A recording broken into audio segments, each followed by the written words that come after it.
الكبرى ما خاب والله من تمسك بكم أمن من لجأ إليكم يا ليتنا كنا معكم سادتي فنفوز فوزا عظيما. قال الله تعالى في محكم كتابه الكريم: أعوذ بالله من الشيطان الرجيم. ومن آياته أن خلق لكم من أنفسكم أزواجا لتسكنوا إليها وجعل بينكم مودة ورحمة إن في ذلك لآيات لقوم يتفكرون. آمنا بالله صدق الله العلي العظيم. Please recite aloud salawat.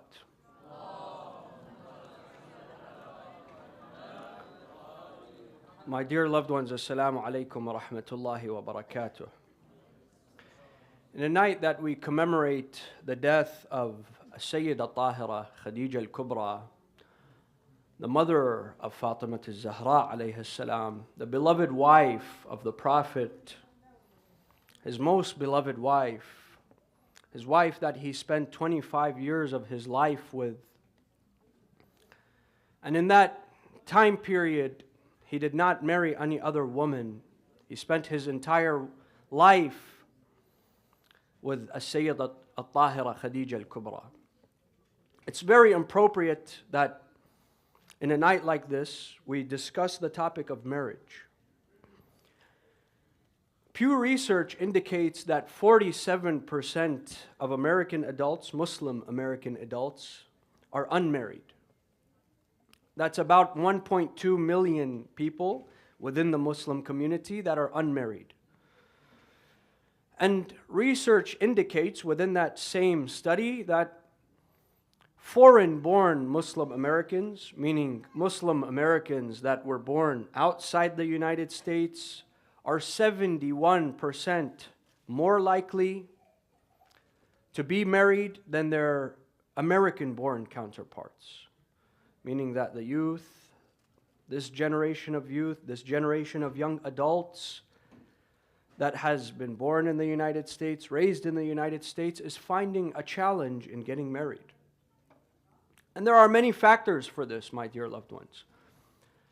In fact, about a month ago, we had a roundtable discussion with a group of youth at a cafe. And it was an open discussion on the topic of marriage, what their concerns are. And they had many concerns, many valid concerns, some of which I'll share with you today. One of their concerns was economic factors, right? Economic challenges. Some of them, they said, we don't have the resources to get married. Others said, we have a challenge in finding a compatible spouse. And there are many factors that they mentioned with this. Finding a compatible spouse, having a place to meet someone, for example, meeting the requirements of their family in finding a spouse, the other side's family as well, and all those requirements could sometimes be challenging. So these are certain challenges that we have to focus on and we have to address. Because to each challenge, there's always an answer and always a solution, and we'll dive into that discussion after a loud salawat. Allahumma salli ala Muhammad. Marriage is one of the most important aspects of our faith. It's stressed greatly. We see in many traditions, the Prophet stresses this. He says, "Man tazawwaja faqad ahraza nisfa dinah, falyattaqillah fi nisf al-akhar." He who gets married, he or she that gets married, they complete half of their faith. And it's not, that you have a guarantee. No, you have to have taqwa in the other half of your faith. ما بني بناء في الإسلام أحب إلى الله من التزويج. the Prophet says, there is no establishment in the religion of Islam more beloved to Allah subhanahu wa ta'ala than that of marriage. Something that's incredibly loved by Allah subhanahu wa ta'ala. And finally he says, النكاح سنتي فمن رغب عن سنتي فهو ليس مني. And we see this is strong wording, my dear loved ones, that marriage, it is my tradition, it's my culture. So he that purposely avoids marriage, not that, they want to get married and they have a challenge, they have an intention but they aren't able to. No, someone that purposefully avoids marriage, he's not amongst my ummah. And this is strong wording, my dear loved ones. So we have to figure out, how can we address these challenges? When it comes to economic challenges, my dear loved ones, obviously resources are required to get married. You need some form of sustenance, you need some form of income, money, whatever it may be. And especially in this area, when you look at, for example, home prices, rents, on average they're higher than other areas. And not only that, you see that, the economy right now, there's inflation, there's stress, and there's a challenge when it comes to the economy and economic factors. But we cannot allow this to be a hindrance upon us, my dear loved ones. And we have to set specific requirements for us to have a very basic life. We have to have certain expectations and limit unrealistic expectations when it comes to establishing ourselves as newlyweds in the beginning of our marriage. My dear loved ones, Al-Imam al-Sadiq alayhi salam, he says, من ترك التزويج مخافة الفقر فقد أساء الظن بالله. He who does not get married because he fears poverty, then he has su'u dhann with Allah subhanahu wa ta'ala. He does not have a clear understanding of Allah subhanahu wa ta'ala. He has a negative perception of his Lord. Why? He says because Allah subhanahu wa ta'ala states in Surah An-Nur, إِن يَكُونُوا فُقَرَاء يُغْنِهِمُ اللَّهُ مِنْ فَضْلِهِ. Allah subhanahu wa ta'ala does not place promises into this dunya and then he goes against those promises. Absolutely not. Now this doesn't mean that me just simply having a niyyah to get married, that's enough. And then Allah subhanahu wa ta'ala will give me sustenance if I'm at home all day, I'm not looking for work, I'm not proactively seeking rizq, and I just make dua for... No. We do our part, but we have tawakkul on Allah subhanahu wa ta'ala. Allah is saying if they are fuqara, my dear loved ones, we have an understanding of being broke, and there's an understanding of being a faqir. There's a big difference. As young adults, our understanding of being broke may be that, I can't immediately buy a 5-bedroom home in Great Falls. I can't buy a mansion immediately. I can't buy a Mercedes-Benz immediately. I can't take my wife immediately to Maldives or something. This is not fuqara. Fuqara is what Musa was when he goes to Madian and he sees there's a large group of people. He walks into Madian, he sees there's a giant group of people, and they're gathered around a place where they're getting water, a well, and they're struggling and they're fighting each other and it's commotion. And then he looks at a distance and he sees 2 young ladies standing there. He says, why are you guys standing here? Why are you not with everyone else? They say, well, our father, he's an old man. He cannot come and help us. And this process of getting water out of the well is very rigorous. And not only that, it's challenging. We're 2 women. And this is a group of men, and everyone's shoving each other. We wait until everyone is done, and then we go and grab our water. So he says, wait here, I'll go and get you some water. Because he has ghira. Musa has ghira. He has honor. He has chivalry. He sees two young women in need. He doesn't ask them much. He says, I'll help you because you're in need. And he goes, he brings them water. After he does that, he's tired. Musa has been in travel for many days. He left his people with nothing, with the clothes on his back. He left in a hurry, in fear. And then he goes and sits by a tree. He gets some shade and he makes a dua. He says, Oh Allah, I am poor. I am poor. I am faqir for the khair that you've sent down upon me. I am faqir. You know what situation Musa was in, my dear loved ones? The traditions state that he was eating vegetation from the ground, grass. He was eating grass from the ground, from how hungry he was. That's faqir. And Allah subhanahu wa ta'ala is saying, I'll take you from that situation. I'll give you ghina. I'll give you wealth, my dear loved ones. From Allah subhanahu wa ta'ala's fadl, from His goodness. So we have to understand that, yes, we may have economic challenges, but if you look outside into nature, you see the birds, you see the animals, you see even those scavengers, right? They all have sustenance. And Allah subhanahu wa ta'ala says, وَلَقَدْ كَرَّمْنَا بَنِي آدَمَ. Allah gave you karama. Allah dignified you. He's not going to leave you on your own. You go and knock Allah's door and then say, Allah did not answer. So we have to control our expectations.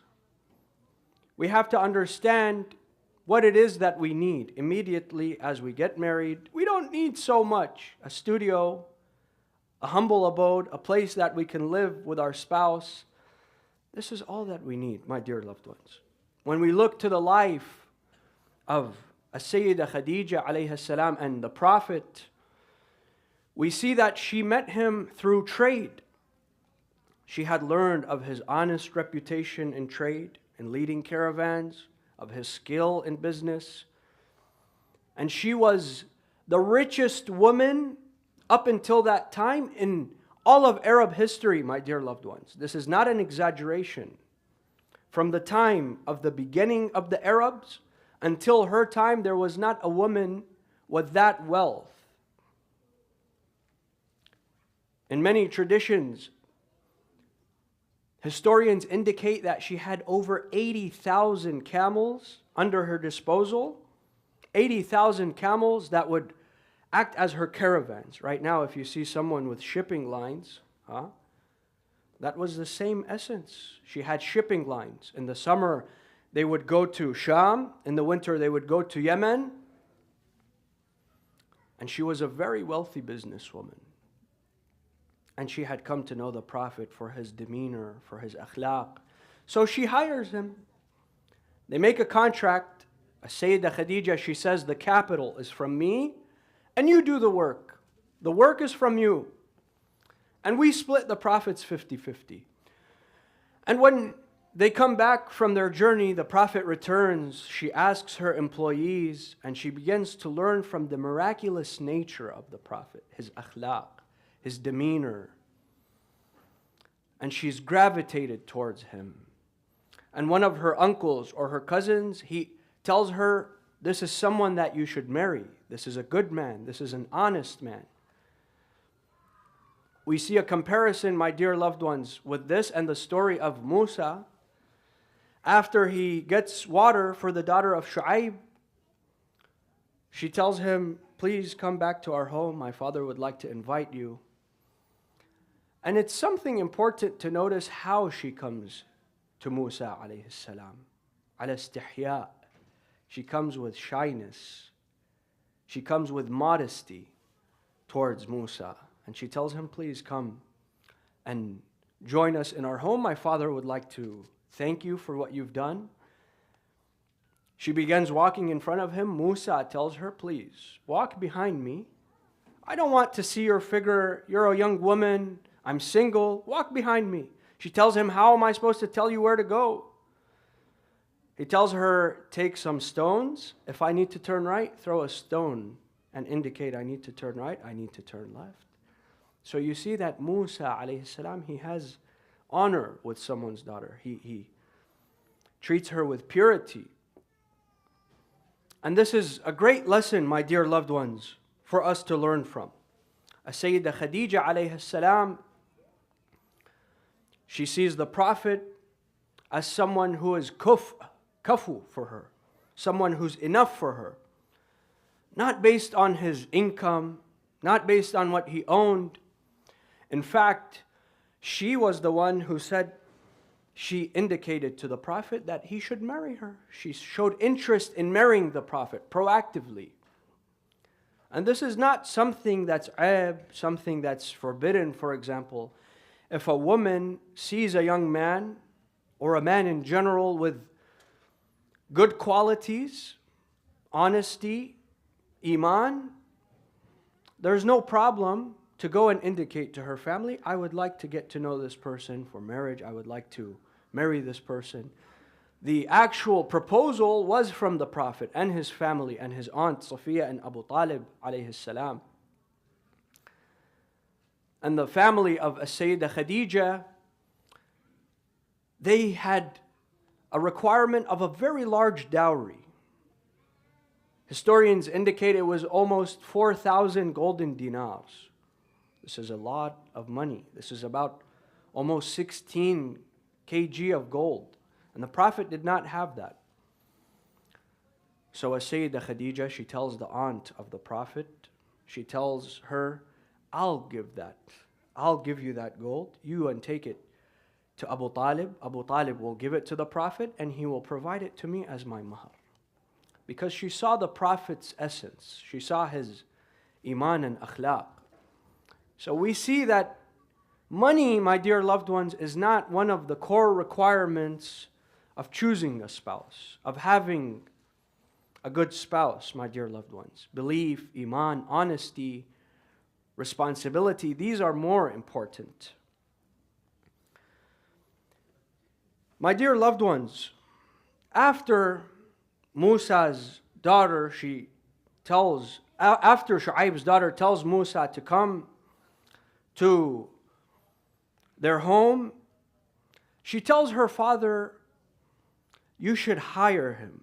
You should hire him as an employee because he is qawi, he's strong, and he's ameen. He's honest. And this goes to our next topic, my dear loved ones. How is it that we can choose a spouse? How is it that we can look for specific qualities in a spouse that are important to have, more important than other qualities, my dear loved ones? Sometimes we might think to ourselves, as young adults, as youth, that I would like to get married to someone. I would like to meet someone randomly out of chance. And I would like to talk to them and see if we're compatible. And then I would like to involve my family afterwards. And this is one of the flawed ways that we look at marriage, my dear loved ones. And I'll tell you why soon. Some of us, we think we have just an incredible radar for people, right? I have a great feeling I can detect if people are good or bad. I have this great, ability to just sense how good or bad people are. This is nonsense. This is nonsense, my dear loved ones. Yes, we have narrations that indicate اتقوا فراسة المؤمن فإنه ينظر بنور الله. Mu'mineen, awliya of Allah, ulama, they have something that's called farasa, something that maybe when they look to the faces of individuals, maybe they can detect something. But these are not people like you and I. These are people that dedicate their entire lives to Allah subhanahu wa ta'ala, years and years, true mu'mineen. So we must always ask for advice from others. We should involve our families. We should seek advice from our friends and from elders, my dear loved ones.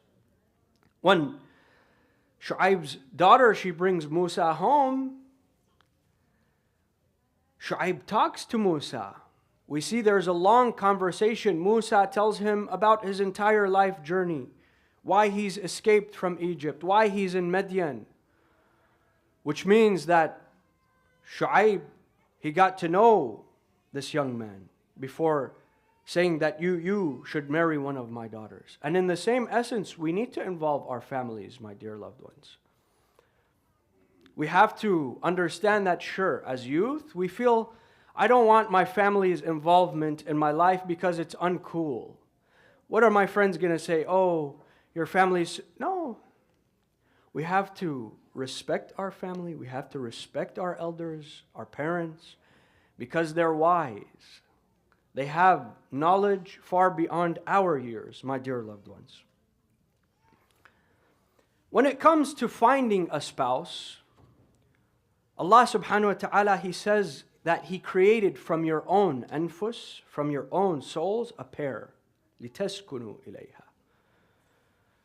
And this is Allah subhanahu wa ta'ala's way of indicating to us that men and women are created from one essence, one substance, contrary to what some other faiths may see, that women are inferior to men or are created from a different substance which is inferior. No. And in fact, we require each other to complement one another. لِتَسْكُنُوا إِلَيْهَا. Our spouse is the one that gives us tranquility, peace, solitude. If there is stress in my life that I'm facing, a challenge in my life, and I come home, my wife, she helps me. As a husband, I help my wife.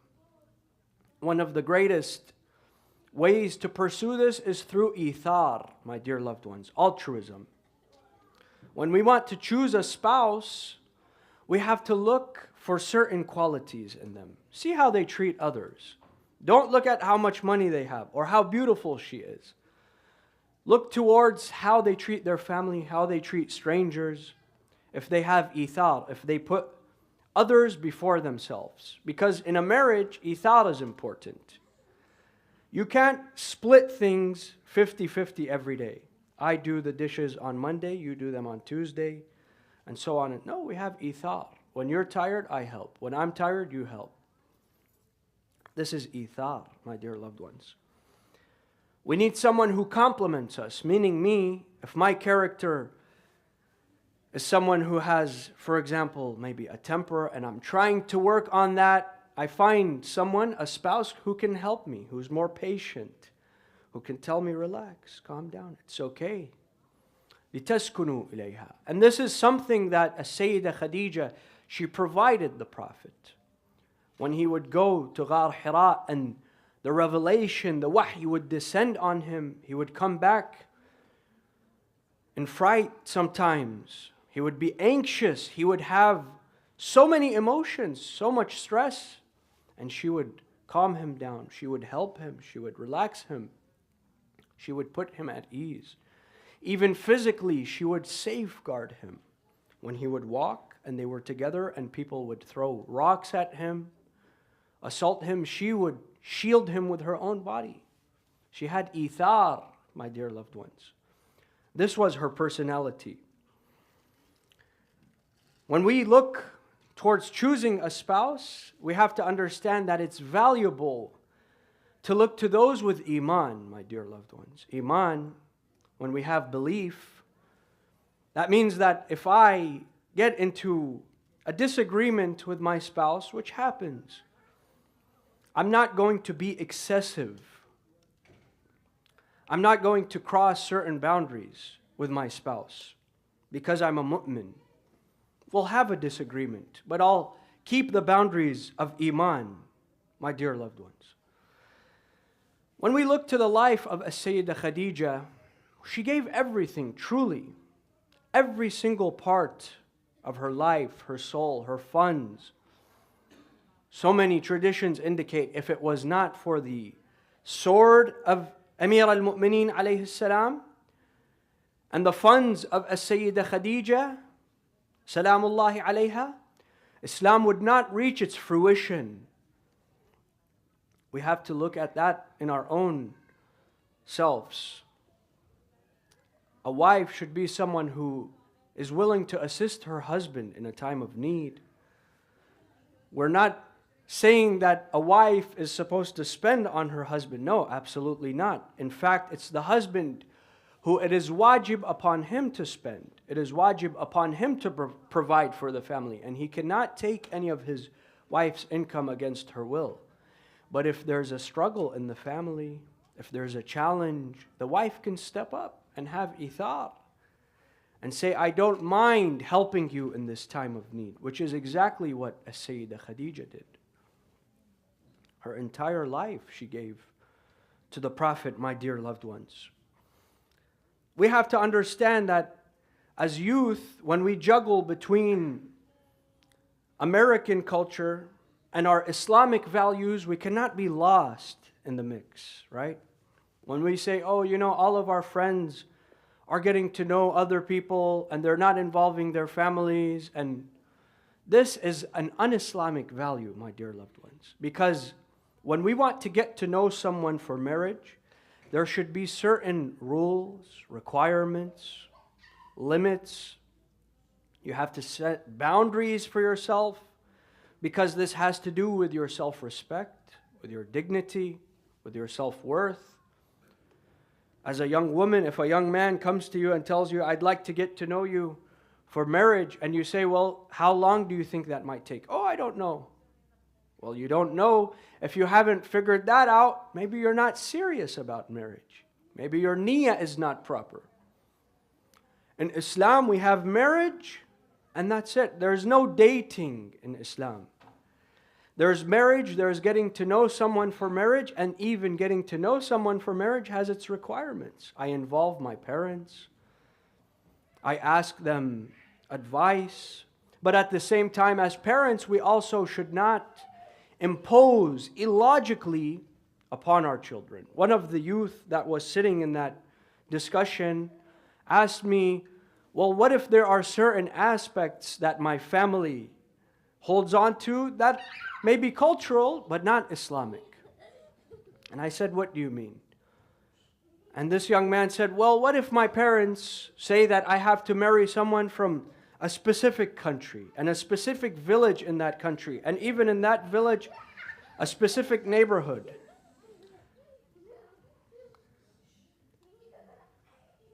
We have to understand that in the religion of Islam, my dear loved ones, there is nothing called racism.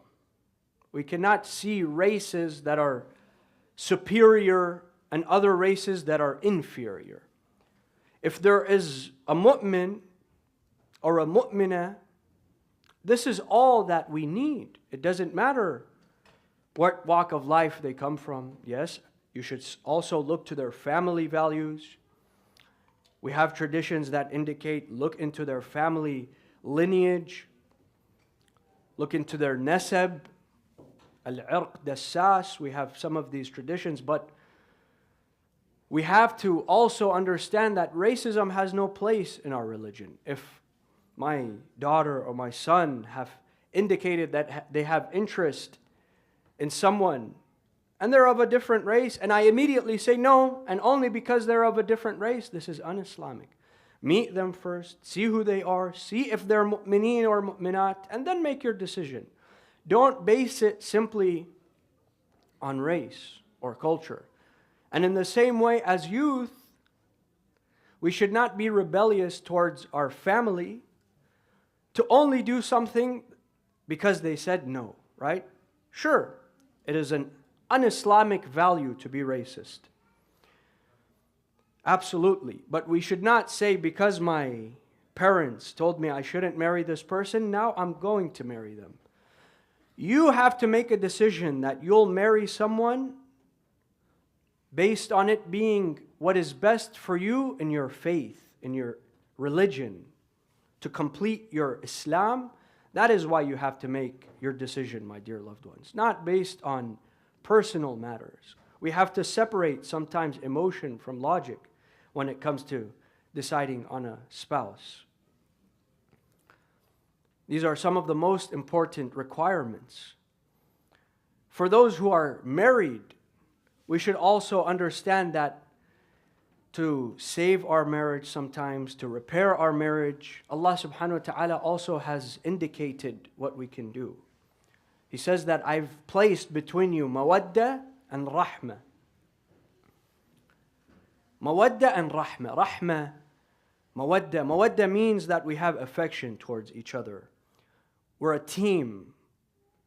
We don't leave each other. When someone falls, I don't leave them on the ground. I pick them back up. If I fall, I can depend on you to pick me back up. And rahmah means that we control our expectations. And this works before you're married and after you're married, during you're married. We have to understand that our spouses are not superheroes.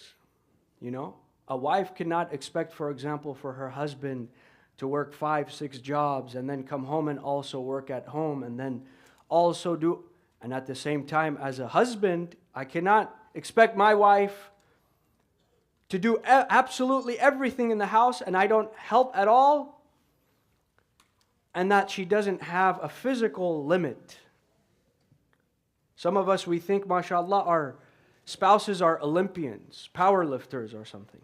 You see how Musa, he approaches the daughters of Shu'aib with ghira, with honor, and tells them, I'll help you. We have to take from these lessons, my dear loved ones. And rahmah means that we give everything. We give everything for our spouses. Why? Because this is what Allah subhanahu wa ta'ala wants us to do. This is what Allah subhanahu wa ta'ala instructs. In order for us to have healthy families. Sayyidah Khadija, she gave everything for the Prophet, for the path of Islam. Towards the end of her life, she went from the most wealthy woman to a woman that lives in a humble abode, a house made of mud. She did not even have a kafan, narrations indicate, my dear loved ones, a shroud to cover her, because she had given everything in the path of Islam. She had ithar, my dear loved ones. And we see that even in her last moments, she still continues with her ithar. The Prophet goes to her home. He sees it's her alone with her daughter, Sayyidah Fatima al-Zahra alayha salam. Sayyidah Fatima, she's crying. She's sad for her mother. And my dear loved ones, Sayyidah Khadija is also, she's shedding tears. And she says, she tells the Prophet, please, after I'm gone, take care of this young woman. Make sure that the women of Quraysh, they take care of her. They honor her. They don't abuse her. They don't harass her. And she takes her final breaths, my dear loved ones. She leaves this dunya, Sayyidah Khadija, after giving everything to the path of Islam. Sayyidah Fatima al-Zahra, she's shedding her tears. She's crying. She goes to her father. She tells her father, I have now become an orphan. I have no mother. And he takes her close to his chest. She's crying. He wipes her tears. And she became Ummu Abiha. And she supported her father. And she supported Amir al-Mu'mineen alayhi salam in his toughest times. She was the most loving spouse to Amir al-Mu'mineen. All those years that he faced challenge. And when she passes, my dear loved ones, when she attains that maqam of shahada, Amir al-Mu'mineen, he's standing at her grave. He's standing at the grave of Fatima al-Zahra alayhi salam. And he looks towards the grave of Rasulullah and he sends his salam to Rasulullah. He says, Assalamu alayka ya Rasulullah. On my behalf and on behalf of your daughter that I am now lowering into her grave, and she'll tell you what this ummah did to her, how they abused her, how they did not respect her, treat her with kindness, my dear loved ones. Inna lillah wa inna ilayhi ينقلبون والعاقبة للمتقين. Please, let's raise our hands in dua. His name 10 times with our loudest voices. نسألك اللهم وندعوك باسمك العظيم الأعظم الأعز الأكرم يا الله يا الله يا الله يا الله يا الله يا الله. Oh Allah, those who are ill, those who are sick, those who are struggling with mental health, with diabetes, with illnesses that have no cure, oh Allah, you cure them. You give them complete shifa and recovery. Oh Allah, give us the power to be good spouses to our spouses. Oh Allah, protect our youth. Oh Allah, those youth that want to get married, and anyone who wants to get married, support them, assist them, oh Allah. You put them on the right path, and you send them the right spouse, oh Allah. Oh Allah, please don't allow us to leave this month of Ramadan without having our hajat. وإلى أرواح المؤمنين والمؤمنات نهدي ثواب سورة الفاتحة مع الصلوات.